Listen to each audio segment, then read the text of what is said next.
देवरानी जेठानी की कहानी पंडित गौरीदत्त द्वारा लिखा गया उपन्यास देवरानी जेठानी की कहानी की समीक्षा करेंगे, जिसका लेखन वर्ष 1870 ईस्वी है और इसे डॉक्टर गोपाल राय ने हिंदी का प्रथम उपन्यास माना है।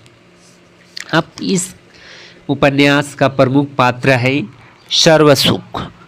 यह उपन्यास का प्रमुख पात्र है तथा मेरठ का एक प्रसिद्ध बनिया है, जो समय समय पर उपन्यास की कथा को बढ़ाने में महत्वपूर्ण भूमिका निभाती है। अब दूसरा पात्र है छोटे लाल। छोटे लाल उपन्यास का मुख्य तथा सर्वसुख का छोटा बेटा है। वह पढ़ा लिखा समझदार पात्र है। छोटी बहू यानी देवरानी छोटे लाल की पत्नी तथा उपन्यास की प्रमुख नारी पात्र, जो पढ़ी लिखी होने के साथ साथ समझदार भी है। यह उपन्यास में जगह जगह अपनी समझदारी का परिचय देती है। तीसरा दौलत राम सर्वसुख का बड़ा बेटा है।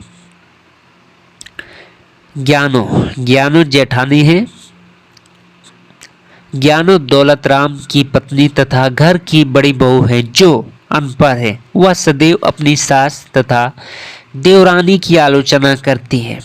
जिसके अतिरिक्त अन्य पात्र है पार्वती तथा सुखदेई, सर्वसुख की बेटियां दौलत राम, ज्ञानो, नन्हे जो कि देवरानी की बेटा, मोहन आदि पात्र भी उपन्यास की कथा को आगे बढ़ाने तथा रोचक बनाने में महत्वपूर्ण भूमिका निभाती है।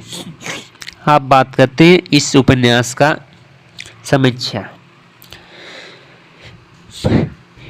यह उपन्यास भारतीय समाज में सबसे अधिक, जो कि नारी शिक्षा के प्रति उसका व्यवहार तथा अशिक्षा के कारण मध्य वर्गीय परिवार में स्त्रियों की दयनीय स्थिति, नारी शिक्षा सामाजिक परिवर्तन में महत्वपूर्ण भूमिका निभा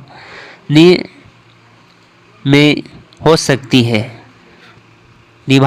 है। उपन्यास में सर्वसुख नाम का एक बनिया है, जिसका दो पुत्र है। सर्वसुख नाम का एक बनिया जिसका दो पुत्र, एक का नाम है दौलत और एक दूसरा का नाम है छोटे लाल, तथा दो पुत्रियां पार्वती और सुखदेई। सर्वसुख के बड़े बेटी दौलत की पत्नी बड़ी बहू, जिसका नाम है ज्ञानो, वह तथा छोटे बेटे छोटे लाल की पत्नी छोटी बहू के नाम से जानी जाती है। छोटी बहू जो कि देवरानी पढ़ी लिखी तथा समझदार है, जबकि बड़ी बहू जेठानी अनपढ़ तथा सदैव अपनी सास और देवरानी की आलोचना करती है। छोटी बहू संस्कारी भी है। उसे धन संपत्ति तथा जायदाद का कोई लालच नहीं था, किंतु बड़ी बहू लालच स्वभाव की थी। अपने लालची स्वभाव के कारण ही उसने अपनी पति दौलत राम और सास की छोटी बहू के विरोध भड़काकर घर का बंटवारा करवा दिया। बड़ी बहू जेठानी ने उपन्यास के अंत में उसका स्वभाव प्रवृत्ति स्पष्ट दिखाई देती है। उसकी स्वभाव जब जायदाद का बंटवारा होती है तब मंडी का दुकान दौलत राम के हिस्से में आई थी। तब वह बड़ी बहू बहुत खुश थी, क्योंकि उसके पति के हिस्से में वह दुकान आई थी, क्योंकि वह छोटे लाल के हिस्से में हवेली आने की बात पर वह मन ही मन असंतुष्ट हो गई। इसीलिए हवेली में जाते समय वह दो खिड़कियां के दरवाजे तथा चौखट उतार कर अपने साथ लेते गई, क्योंकि उनके हिस्से में वह हवेली नहीं आई थी, उसके देवर के हिस्से में आई थी, जो कि देवरानी के हिस्से में। इससे स्पष्ट होता है कि व्यक्ति को चाहे जितने भी धन संपत्ति मिल जाए, परंतु वह दूसरों की संपत्ति देखकर कभी खुश नहीं रह सकता।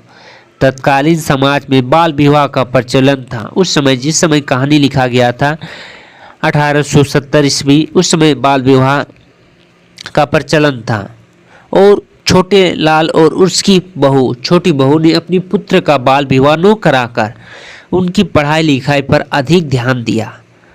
नन्हे जो कि छोटी बहू और छोटे लाल का पुत्र का नाम है नन्हे की सगाई कोई जगह से आई। सगाई मतलब विवाह का प्रस्ताव, किंतु छोटे लाल और उसकी बहू ने सगाई वापस कर दी।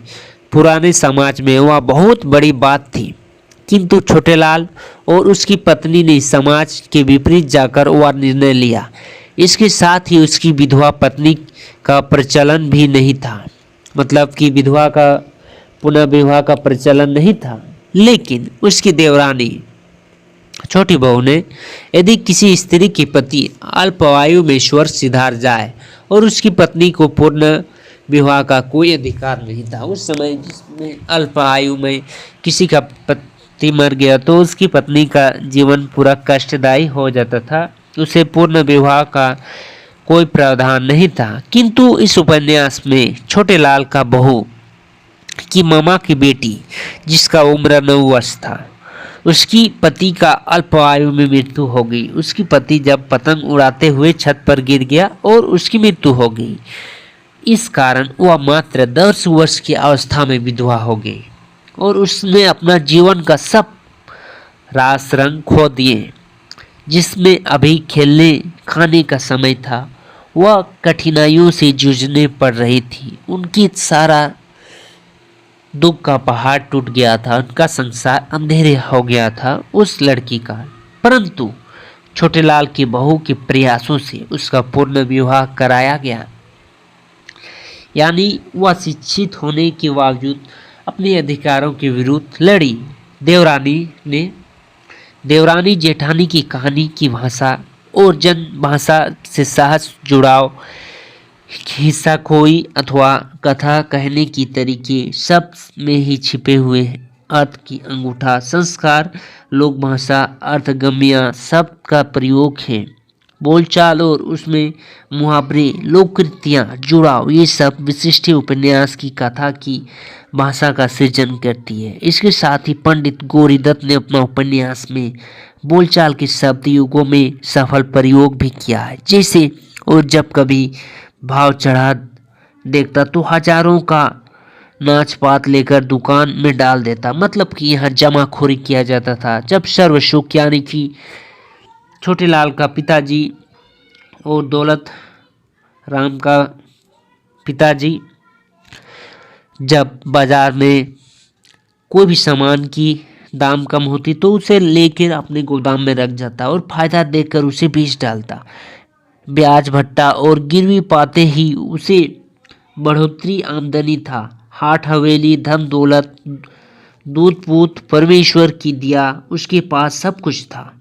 इस आधार पर कहा जा सकता है कि देवरानी जेठानी की कहानी निश्चित ही नई समय की ऐसी पुस्तक है जिसमें आज की उपन्यास लेखक में कुछ दिया निर्देश पा सकता है। पंडित गौरीदत्त ने अपने इस कृतियों को स्पष्ट कर दिया है, वह उसकी रचना स्त्री शिक्षा के लिए ही कर रहे हैं। इस समय वह उपन्यास हमारे हिंदी भाषा के लिए एक अनमोल धरोहर है। इसमें देवरानी जेठानी उपन्यास में हम लोग कह सकते हैं कि देवरानी जो कि पढ़ी लिखी थी और उसकी जेठानी अनपढ़ थी, वह अपने पति दौलत राम को बहला फुसला कर उसे अलग करती है और जिस समय दौलत राम को बाजार में एक दुकान हिस्से मिलती है तो वह बहुत खुश होती है, लेकिन उसकी देवर को जब हवेली हिस्सा मिलती है तो वह नाखुश हो जाती है और हवेली की 2 दरवाजा और चौखट को अपने साथ तोड़ के खोल के अपने साथ ले जाती है। इसमें हम लोग ये देख सकते हैं कि किसनो भी धन होने के बावजूद भी लोग अपनी सुख नहीं देख सकते हैं। लोगों की सुख देखकर, धन दौलत देखकर अपना सुख उन लोगों को जाया नहीं हो सकता है। और दूसरा में देवरानी जो कि पढ़ी लिखी समझदार स्त्री थी, वह अपने मामा की बेटी जो कि विधवा हुई थी उसे पूर्ण विवाह करके उनका जीवन को साकार किया, उनके पुराने सुख को फिर से वापस लाया। तो इसमें देवरानी जेठानी कहानी में यही है, जो कि 1870 ईस्वी में लिखा गया पहला उपन्यास डॉक्टर गोपाल राय द्वारा माना गया है, जिसके लेखक पंडित गौरीदत्त है। यह उपन्यास हमें यूजीसी नेट जीआरएफ में पूछ सकता है। इसमें आप प्रमुख पात्र के नाम आदि पूछ सकते हैं, जो कि मैंने इस कहानी में बताया कि प्रमुख पात्र है सर्वसुख, जो कि इसका बेटा बाप रहता है जो बनिया रहता है, छोटे लाल जो सर्वसुख का छोटा बेटा होता है, छोटी बहू जो देवरानी दौलत राम जो इसका बड़ा बेटा होता है, और ज्ञानो जो जेठानी होती है जो कि दौलत राम की पत्नी होती है। ये थी इनके प्रमुख पात्र।